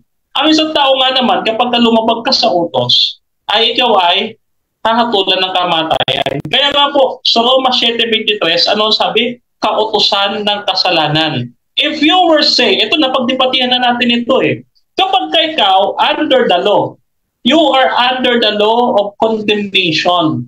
Okay? When you say under the law, you are under the condemnation. Kaya ko tinatanong, sino ba ang pinipersecute? Yung sumusunod o lumalabag? Yung lumalabag, syempre, yung hindi sumusunod, yun ang pipersecute. Kaya nga, mali ang mga Pariseo dahil pinersecute nila ang Panginoon kasi nga, nasunod sa utos ng Diyos. Di ba? Wasak agad. Kapag ikaw ay under the law, you are under the condemnation. Si Kristo, kaya sinabi na ipinanganak sa ilalim ng kautusan, ay dahil si Kristo ay may tinatawag na pre-lapsarian and post-lapsarian human nature. Bagamat si Kristo ay may daladalang perpektong pagkatao, ay mayroon naman siya, mga kapatid, na fallen nature. Ang sabi sa Biblia, inaaring may sala. Hindi nagkasala, inaaring may sala. Kaya nga si Kristo lumuha sa Getsemani sa bigat ng kasalanan ng tao. Ayaw niyang mamatay. No? yun ang pruweba na ang ating Panginoon ay kinakailangan niyang makaramdam ng tukso, kalungkutan, no, ng kapis, no, sapagkat may dala siyang post-lapsarian human nature, no. So ayan po ay sa theology, mga kapatid. Ngayon, puntahan natin yung sinasabi niya, mga kapatid. Ano pa ba yung sinabi ng ating kapatid bukod sa pagbubuhat, no? Binanggit niya yung ano pa ba yung tinanong ko sa kanya kanina. So, dito sa mga tinatag ng ating kapatid, gusto kong linawin, wala siya nabasa sa ating fundamental belief. So, strawman argument. Ngayon, ito nga, patuloy natin. When you're under the law, you're under condemnation. No? Kinilala mo ngayon si Kristo. You are now under grace, but you are not under the law. Kasi yun ay under condemnation, you under the law. When you say under the grace, you are saved. Kami, ligtas na kami. We believe ligtas na kami. No? Ligtas kami. So kapag gumawa ka ulit ng kasalanan, magkakaroon ka ulit ng hatol. Bakit? Pupunta ka na naman sa hukuman ni Kristo. Kaya that's why there are the heavenly sanctuary and the investigative judgment doctrine. No? So yung sapat na ito, malawak to. No? When you say, halimbawa si Kristo, tinanggap po si Kristo, it doesn't mean hindi ka na magkakasala. Ang hindi pagkakasala, yan po ay mangyayari lamang before the close of probation. Wala pa po yan. Ang tao, magiging perfecto siya before the close of probation. Pero sa ngayon, meron kami doktrina na growing in Christ o paglago kay Kristo. Bagaman ikaw ay ligtas na, ano pa ginagawa mo para sundin ang kautusan? Para ikaw ay mag-grow kay Kristo, mag-mature sa pananampalataya mo. We are not saying that maliligtas kami sa paggawa ng utos. Sinasabi namin yon para mag-mature kami kay Kristo. Ang isang mature na tao, hindi na siya gagawa ng mali, susunod na siya. Pagka ikaw iligtas na, susunod ka, hindi lalabag ulit. Maliwanag po yan, mga kapatid, ha? Ngayon, so, tayo, hindi tayo nagtuturo ng ganyan. We have the 1888 message of the righteousness by faith in Jesus Christ ng ating pioneers na si A.T. Jones and A.J. Wagoner, no? So, itong dalawang pioneers na ito, meron tayong righteousness by faith. So, hindi totoo yung sinasabi ni Bro Mark, no? Kulang lang talaga siya sa pag-aaral ng theology ng Seventh-day Adventist. Hindi niya nga nabasa yung 20 fundamental beliefs natin. Sa madaling salita, istrawman lahat at walang basihan yung sinasabi ng ating kaibigan. No? At gusto niyo daw mapakinggan yung stand ko. Ang stand ko, kapatid, ulitin ko, nandiyan na po sa bio ko sa Facebook, AB Theology ako. So you have to study theology first bago ka haharap sa akin. Kasi this is theology. No? At all yung under the law, it doesn't mean na base mo under the law, isa lang yung law. O halimbawa, yung law ni Moses. Yung sinasabi dyan, Galatia 3:19, yung may parusa, no? Yan po yung idinagdag lang ni Moses. Hindi ang Diyos. Galatia 3:19, idinagdag ni Moses. Yan po yung sinasabi kong nasa siping ng kaban. No? Exodus chapter 31. Yan yung nasa siping ng kaban. Wala po sa loob ng kaban, kundi nasa siping ng kaban. Okay? Wala po yan sa loob. Ang nasa loob, moral law, no? Hindi kasama, ang sabat hindi po ceremonial, kundi moral, no? Meron pong ceremonial sabat, no? At meron ding moral sabat. Ang ceremonial sabat, yung Day of Atonement, no, yung paghahandog, no? Meron po yan. Pero wala po yan sa loob ng kaban o sa two tablets. Kaya dapat intindi po natin. Ay, misap na po. Ayan, maraming salamat sa iyo, kapatid na Denmar. At kung ready na ayan, okay, unmute. Okay, so shoutout po tayo dyan sa atin sa live. Ayan, si Skid, magandang gabi po sa inyo. Ayan, si Brother Joe Paking Padilla. Thank you sa inyong mga comment. At dako na po tayo para sa 7 minuto na pagtatanong ng ating affirmative sa rebuttal stand ng ating negative. Ayan, magandang gabi po, Brother Sir Romeo. Ayan. So, thank you so much po sa inyong panonood. At dako na po tayo, bro Mark. Okay, 7 minutes. Time start now. Tanong. Okay.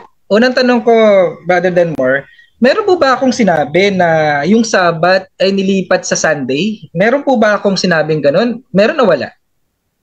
Wala. At wala rin ako sinabi na inilipat mo yung Sabat sa Sunday. Walang usapan natin, Sabat in Christ, which is hindi naman namin tinututunan. Dahil meron naman talagang katapusin o rest na kapahingahan kay Kristo na nasa langit pa. Nasa langit pa yung kapatid. Next question. Next question po. Halimbawa, ipagpalagay lang natin, Brother Denmar, kasi nabalik mo ulit ito, kaya tatanong ko ulit. Halimbawa lang to, ipagpalagay lang natin na may nahuli tayong SDA na nakalabag sa Sabat. Ang utos ng Diyos, patayin. Papatayin nyo ba yon o hindi nyo papatayin? Hindi nga. Hindi. Wala nga nahuli eh. Pangalanan mo kung sino yung nahuli na yan at papatayin natin. Next question. Okay. Iwanan na kita dyan, Brother Denmar. Okay, pangatlo. Okay. Yung ceremonial law, anino po yan? Tama po ba ako? Anino na ng darating? Tama po ba ako? Ceremonial law ay shadow ng darating? Tama po ba? O mali? Yes. Partially yes. Okay. Okay. Next question. Ang tawag ito? Ginanap pa po ba ng ano?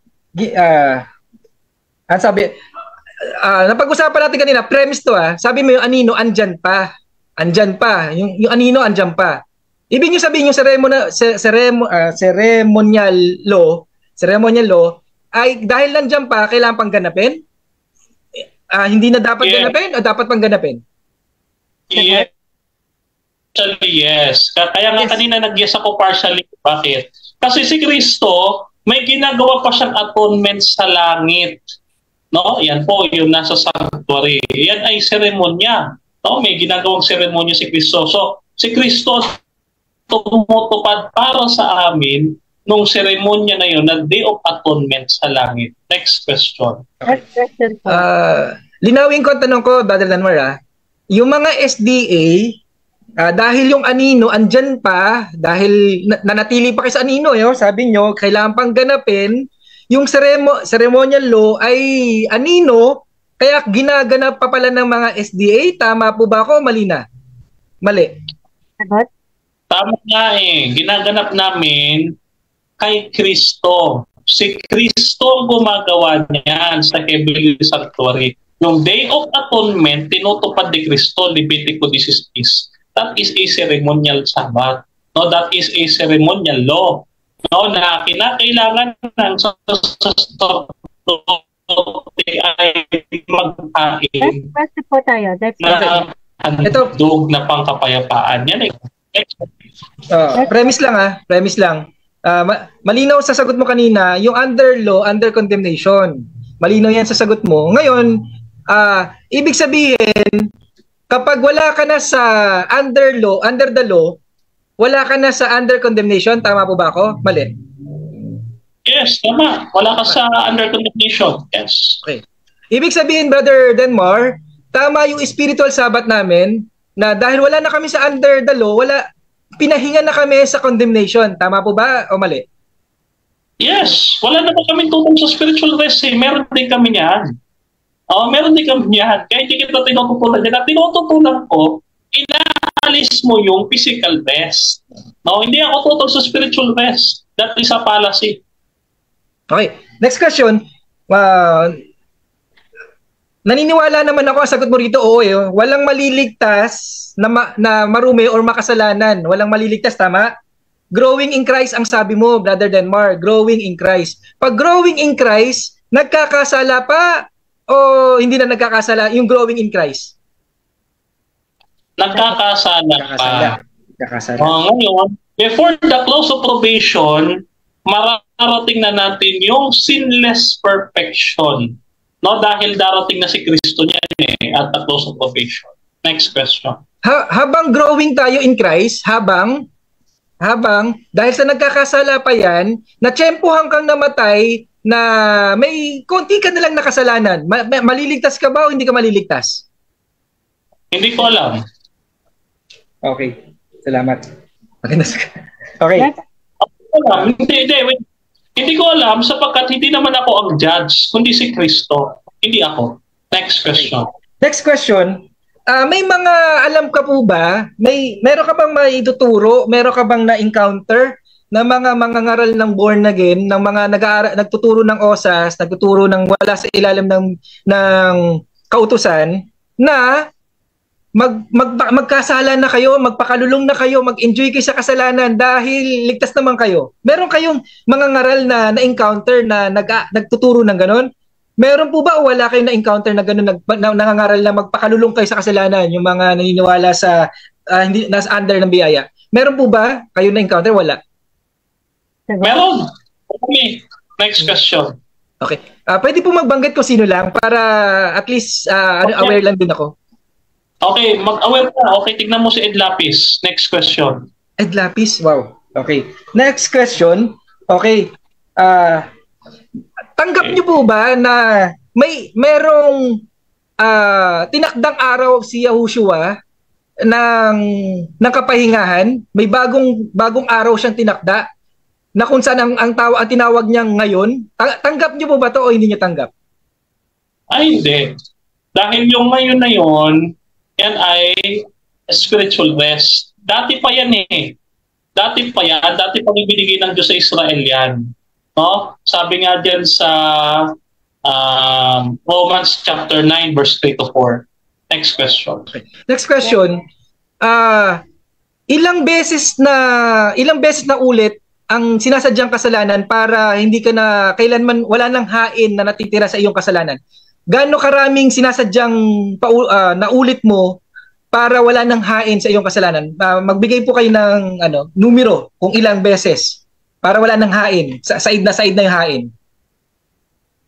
Okay. 10. Next question. Ano na ako? Wait na yun. Basta marami. Oo, 10. 20, no? Kapag sinabi kasing hindi sinasadya, or kasi kinakailangan natin na kapag tayo nalabag sa kautusan at kapag ikaw ay nalabag sa kautusan, ikaw talaga ay under the law na ulit. Kaya nga ikaw ay mamamatay, no? So, kahit anong gawin, kailangan pa rin sundin ng kautusan. Okay? Para hindi ka mamatay. Okay. So, magtatanong ka, Bro Mark? Wave na. So, yun po. Solve na ako. Time po. So, meron pang 29 na seconds. Ayan. So, wini-wave na po nung ating na cross-examiner na si Brother Mark. At ngayon, ayan, magandang gabi po muli sa inyo dyan sa comment section. Thank you so much po sa inyong panunood at sa share po. Thank you so much po. Okay, so dako na po tayo para sa 5 minuto na final conclusion po. Ayan. Final na pala. Yes, final conclusion na po tayo, 5 minuto. Okay, syempre mauna po dito yung ating negative side para sa kanyang final conclusion for 5 minutes. Okay? So, Brother Denmar, so ready na po? Okay, 5 minuto. Okay, so time is now. Okay. So mga kapatid, no, ang Sabat, no, nakasali sa kautusan ay hindi dapat alisin ng sino man, no? Bakit mo aalisin? Di alisin mo na rin yung 10. No? Huwag mo alisin yung isa lang. So, kinatutuparan si Brother Mark dito, yung Santiago 2:10, natitisod sa isa. Sabi niya, ang tinututulan lang ni Kristo yung Sabat. Bakit yung Sabat lang ang tututulan niya? At bakit yung utos niya pa, no? Actually, si Kristo po, si Yahweh na nag-utos kay Moses sa ilang. No? Siya nga yung bato na nasunod sa kanila sa ilang.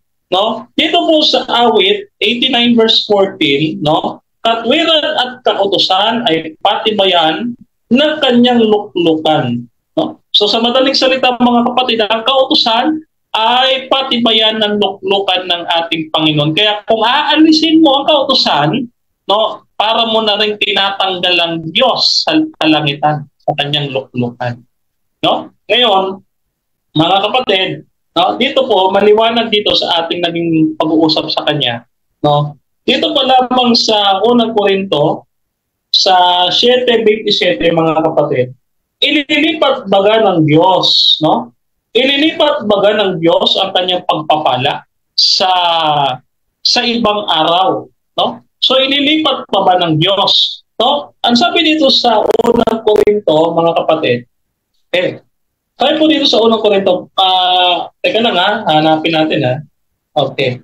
Sabi dito sa unang Korinto, unang Kronika, unang Kronika mga kapatid, no? Ayan. Okay, sabi niya dito, babasahin ko po mga kapatid. Hindi naman tayo masyadong nagmamadali. Kasi kung ubutan man tayo ng time, okay lang naman. No? Okay. Sabi dito sa unang Kronika 7:27 mga kapatid, hindi niya ililipat. No? Kanyang pinagpala ang araw na ito at hindi niya ibibigay kanino man ang kanyang pagpapala. No? Diyan sa talatang yan na ating hinahanap. Ngayon, mga kapatid, dito po sa Isaiah 56 verse 2, no? Ang sabi diyan, ang gumagawa, no, mapalad ang nangingilin ng Sabat, no, at hindi napapahamak. Okay, kaya nga po yung mga tumutupad sa araw ng Sabat, siya po pinagpapala ng ating Panginoon. No? So yun po, maliwanag po yan sa ating pagtayo, no? Na pagtutol sa ating kapatid. No, kaya kahit sabihin niya na si Kristo na ang kapahingahan, wala po tayong tutol doon. Wala po tayong tutol doon. Ang tinututulan natin na bagaman may spiritual rest na, inaalis niya yung physical rest. Meron pa po Sabi po dito sa Hebrews chapter 4 verse 9, may natitira pa ngang Sabadong kapahingahan sa bayan ng Diyos. O, kita po ninyo sa iba pong salin, may Sabadong kapahingahan. Wala naman po siyang nabasa Sabat ng Hudyo. Ayan. Sabat ng Diyos meron. Kasi ano sabi sa 4? Pagka pinunta ninyo sa 4, ang sabi diyan, nagpahinga gaya ng Diyos. No? Kaya kami nagpapahinga gaya rin ng Diyos sa kanyang mga gawa. Yung Hebrews chapter 4 verse 4 to 9 and 10 mga kapatid. So yan ay ginagawa namin. Kaya sabi ng Panginoon Kristo, no? Maliwanag ang sabi ni Kristo mga kapatid, no? Na kailangan ang kautusan, no, ay wala po kaugnayan sa kaligtasan. So balik yan po ay kaugnayan natin sa tagapagligtas natin. Ano sabi niya? John 14 verse 15, kung ako'y inyong iniibig, sundin ninyo ang aking mga utos. So yan po, no? Wala pong kaugnayan sa kaligtasan ang kautusan, no? Subalit yan po ay kaugnayan natin sa ating tagapagligtas. No? Kaya naman mga kapatid, bilang paiwan ko sa inyo, Ezekiel chapter 20 verse 20 ay tanda bilang manlilikha ang Diyos, no, yung Sabat. At sa Isaiah chapter 66 verse 23 ay may Sabat pa rin sa langit. Kaya kahit tanggalin nila yung Sabat at hindi nila ipangilin, meron pa ring Sabat doon sa langit. No? Kahit sabi nilang ipinako na inalis na, meron pa rin Sabat. No? Kaya yun po ang problema po ng ating affirmative. At patunayan niya na talagang inalis na. Nandyan pa. Sabi niya, hindi naman daw tinanggal yung kanino Hindi naman po. So, doon po natin napatunayan. Hindi po kami mali. Siya po ang nagkamali. Okay. So, tayo maraming salamat sa iyo, Bro Denmar, para sa iyong final conclusion. Ayan, dako na po tayo para sa final conclusion ng ating affirmative na si Brother Mark Umbaw. Okay, so kapatid na Mark, 5 minuto, time start now. Okay po.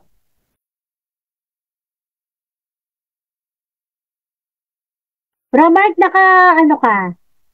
Yan, okay. Okay, start po ako. Okay. Marami. Time start. Sige. Okay. Marami akong na bagong natutunan kay Brother Denmar na katuruan pala ng SDA. Sana hindi to authority si Brother Denmar para i-represent ang SDA dahil kung totoong ito ang magre-represent na SDA, medyo nakakalungkot talaga ang turo ng SDA kung totoo yung mga sagot sa akin ni Brother Denmar. Una, Huwag kayong papahuli kay Brother Denmar, ha, mga makakalabag ng Sabat. Dahil papatayin kayo ni Brother Denmar. Huwag kayong magpapahuli kay Brother Denmar na makakalabag kayo ng Sabat. Dahil papatayin kayo ni Brother Denmar. Pangalawa, yung anino na ceremonial, gaganapin pa pala ng mga SDA. Ay talagang nilabag nila ang Colossian, ang Hebrew, maraming talata po yan. Ayoko na isa-isa dahil 5 minutes lang to. Marami yan. Yung ceremonial law, hindi na pinagagawa yan. Na, although ang anino nananatili para lang i-remind tayo na hindi tayo magiging banal, hindi natin matutupad lahat 100%, yung ceremonial, pati moral law, pati yung 600 other laws, lahat ng laws, hindi natin matutupad. Kaya yung anino, andyan para iparealize sa atin na kailangan natin ng tagapagligtas para charge to the cross. Okay. Tapos, ayun, kaya malinaw na ang mga SDA ginagana pa pala ang ceremonial law kasi nananatili ang anino eh. Sa kanila, gaganapin pa nila yung anino. Pangatlo, wala akong sinasabi, Brother Denmar, na nilipat ang Saturday, ang Sabat sa Sunday. Isang malaking paratang yan. At ang isa sa nakakatch ng aking attention yung sasabi niyang, kaming mga naniniwala sa OSAS ay nangangaral na magpakalulong sa kasalanan. Isang malaking paratang po yan, Brother Denmar. Nakakalungkot sa aming mga naniniwala sa OSAS na nakakagawa pa kami ng kasalanan. At hindi namin kailanman ipapangaral na huwag kang magpakalulong kayo sa kasalanan. Bagkos, magsumikap tayo magpakabanal, makasunod sa kautusan at magmahal ng kapwa. Pero hindi yan pamantayan para sa kaligtasan. Ito ang malupit dito kasi may matindi dito. Umamin si Brother Denmar, growing in Christ lang pala sila. Parehas pala namin, growing in Christ. Nagkakasala. Malinaw sa pahayag niya, walang makasalanan na makakarating sa heaven. O di tama nga, nakadepende sila sa action. Kaya, sabi? Walang maliligtas na SDA. Kung yan ang stand ng SDA, growing in Christ pa lang sila growing in Christ. Namatay kang meron ka pang konting kasalanan.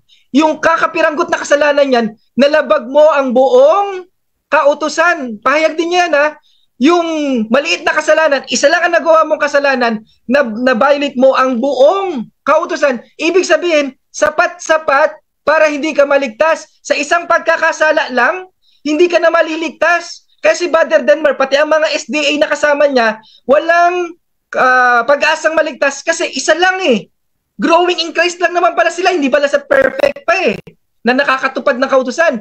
Growing in Christ, nagkakasala pa sila paunti-unti, pa isa-isa. Yung isang yon, nalabag mo ang buong kautusan, kaya mahirap sampalatayanan ang pananampalataya ng SDA kasi walang maliligtas sa kanila kasi growing in Christ pa lang sila.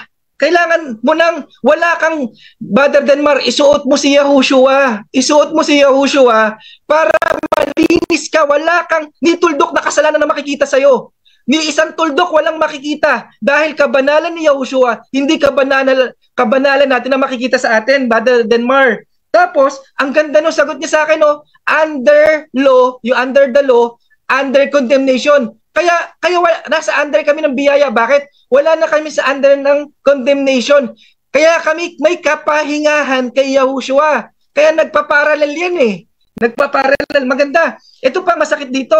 Tinanong ko sa kanya sinasadya. Gusto ko sa simpleng isang tanong na malalaman mo talagang nakadepende sila sa gawa yung kaligtasan nila. Ilang beses ang sinasadyang kasalanan para wala ka ng kaligtasan? 10. Kung naka-20 ka pala sa isang buwan, wala na. Impyerno na lahat ng SDA. Baka naka-30, 100 beses ka na nagkasala sa SDA. Huwag ka nang umasa maliligtas, Brother Denmar, yung mga kapatiran nyo na naka-20 kasalanan na sinasadya. Huwag na kayong umasa maliligtas. Ayon yan kay Denmar, Ayon yan kay Brother Denmar. Yun lang po. Maraming salamat. Ang kapurihan, ang pasasalamat, ang kawalatian sa nag-iisang Diyos. Salamat po. Mapagpalang gabi. Okay, so maraming salamat sa iyo, kapatid na bro Mark Kumbao, at siya po yung ating negative. Okay, so thank you. Maraming salamat sa inyong dalawa. Okay, so again, congratulations po sa inyong dalawa dahil lahat po ay panalo dito dahil naging maayos, binigyan nyo kami ng isang maayos at payapa na debate. Ayan. So, thank you so much po. At ganun din, sa atin sa lahat sa comment section, maraming salamat po. At bago po tayo tuluyang pangalan nito, bago po tayo tuluyang magtapos, siyempre, bibigyan po natin ng pagkakataon yung ating dalawang kapatid na ito na magpasalamat. At kung meron man sila mga upcoming debate, kahit po hindi dito sa platform ng Independence, okay lang po para masundan kayo ng inyong mga followers. Okay po? So, unahin naman natin si Brother Denmar. Okay, Brother Denmar, 1 minute para sa mga gusto mong pasalamatan at meron kang ipa-plug. Okay, sige. Okay. Palang gabi po sa inyong lahat, mga kapatid. At nagpapasalamat tayo sa ating Panginoon. Binabalik natin lahat ng kapulihan sa kanyang mga kapatid. At tayo rin nagpapasalamat sa bumubuo ng Trey Media at ng Advent Biblical Ministry, mga kapatid. At sa ating mentor, siyempre, tayo nagpapasalamat. No? So, meron po tayong ipopromote, mga kapatid, na hindi po actually debate. No? Meron po tayong mga church visitation, dahil wala na akong masyadong debate, kay Mark na lang actually. Meron po tayong visitation sa Kamsur, dito sa ngayong darating na Sabado, nasa Kamsur tayo, medyo sa lupa ni Atty. Leni Robredo, no? Yung ating presidente. At sa Mindoro, no, sa katapusan ng buwan, mga kapatid. No? So sa September 28, nandiyan tayo sa Occidental Mindoro. At sa 2 months, mga kapatid, siguro po yung lingkod ay mamamahinga, hindi niyo po muna makikita sa ere. Dahil po tayo magmi-mission or magliliman sa Paete, Laguna ng October and November. No? Ayan. So, inyo po kung subaybayan sa ating programang Ayon sa Nasusulat Ministry sa Facebook at sa YouTube. Tuwing alas 8 hanggang alas 9 po ng gabi. Araw-araw po yan, maliban lang sa Sabado at Linggo. So yun lamang po, mga kapatid, at mabuhay ang katotohanan ng ating Panginoon. Pagpalain kayo lahat ng ating Diyos. Amen. Maraming salamat sa iyo, kapatid Denmar. Bro Mark, okay, so 1 minuto po para sa mga nais mong pasalamatan. Or may mga debate ka pa sa kahit hindi po rito. Okay, sige po, 1 minute. Okay po. Ayun, nagpapasalamat ako sa buo-buo ng Independence, sa ating nag-iisang Diyos, sa ating katalakayan, si Mother Denmar. Pasensya ni Mother Denmar, kung medyo ang panalita ko minsan ay masakit. Pero sabi ko nga, laging inulit-ulit to, desire ko lang kasi makapaghikayat sa katotohanan, kaya lang ganito ako magsalita. Tapos, ayun po, meron po akong debate sa Saturday kay Camacho, series nga daw po ito 5. Siya pumili ng topic, kaya excited ako na, although, sige, okay lang, sana panoorin nyo rin po, naniniwala ako na meron kayong mapupulutang aral sa aming talakayan na yon.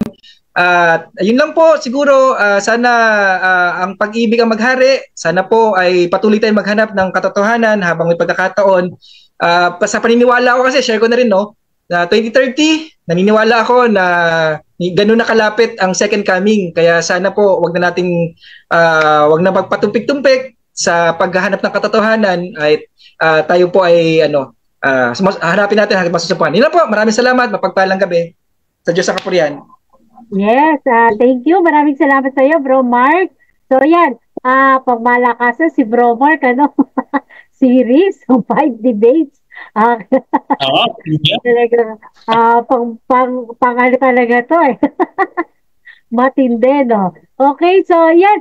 So, again, yung mga ganito mga pag-uusap, katulad ng sinabi ni Brother Denmark, ay ito po isang uri lamang din ng pag-aaral. Siyempre, ng ating pananampalataya, susuriin natin, at may kalayaan naman po tayong lahat na magpahayag kung ano man yung ating pinananampalatayanan, okay? So, siguro, maging lamang po tayo, maging responsable sa lahat po ng mga lalabas sa ating bibig. Ayan. Kasi napakarami po nating kabataan na nakikinig sa atin. Tandaan natin kasi po nasa social media tayo. Kaya po ay talagang mahigpit na pinapatupad dito sa In Defense of the Truth, even yung pagsasalita ng wala kang utak, tanga, bobo, ay napakapangit po siyang pakinggan. Napaka-unethical po yun para sa isang pag-uusap na maayos. Ano po? So, yung mga nais po na magsagawa ng kanilang debate dito or yung kanilang mga discussion dito po sa In Defense of the Truth, open po, hindi lamang sa ating mga kapatid na Katoliko, at syempre sa ating mga kapatid din po sa mga kaibayo natin sa pananampalataya. Ayan. So, pa-message lamang po kayo. At abangan nyo po yung ating debate sa 16, 19, and 22. And yung isa, ano ko pa. Okay. So, i-schedule ko pa po yung isa, ano lang po niya kasi kanina.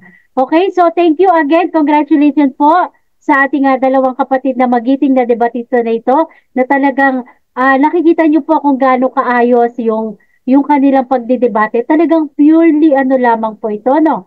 Pag-aaral sa kanilang bawat tinitindigan sa kanilang pananampalataya. Okay, so magandang gabi pong muli sa ating lahat. Maraming salamat po. At abangan nyo po sa Monday, yung debate SDA din po, si Brother Ruben. Ayan, at saka si Brother Dudes Arisgado. Abangan nyo po sa Monday, 7 p.m. yung kanila pong debate. Okay? So again, thank you so much sa ating debaters, sa comment section, sa lahat ng ating live viewers, especially po yung mga nag-share ng ating live. Maraming salamat po at isang mapagpalang gabi po sa ating lahat. Okay, thank you at see you po sa Monday. Salamat po. Ano na lang si Brother sa magiging debate nila ni Edwell kung anong topic mapagkasundo nila. Okay. No, Brother. Message lang niyo ako dito kung dito gaganapin, no? Para maingay. Okay? Brother, ako, kung kayo ni Fernando ay may 5, ako hihirit ako ng isa kasi gusto kong maging malinaw sa atin ito. Yung righteousness by faith, actually mahalaga ito. We can talk about yung salvation by works, salvation by grace, no? But doon tayo sa patutunayan ko na ang doktrina ng Seventh-day Adventist ay righteousness by faith in Christ alone. Yan ang aking proposition sa iyo. Yan sige, mag-ayos kayo then pag okay na yung inyong message lang ako kung dito nyo gaganapin yun Okay, so thank you. Maraming salamat. Ayan, magandang gabi pong muli sa ating lahat. Bye-bye po. Salamat po. Okay, kala ko tapos na Mapalad ang bumabasa ng salita ng hula. Mapalad ang nakikinig at tumutupad. Mapalad ang nahahapis at sila ay aaliwin. Mapalad ang nagugutom at sila ay bubusugin. Ang magtiis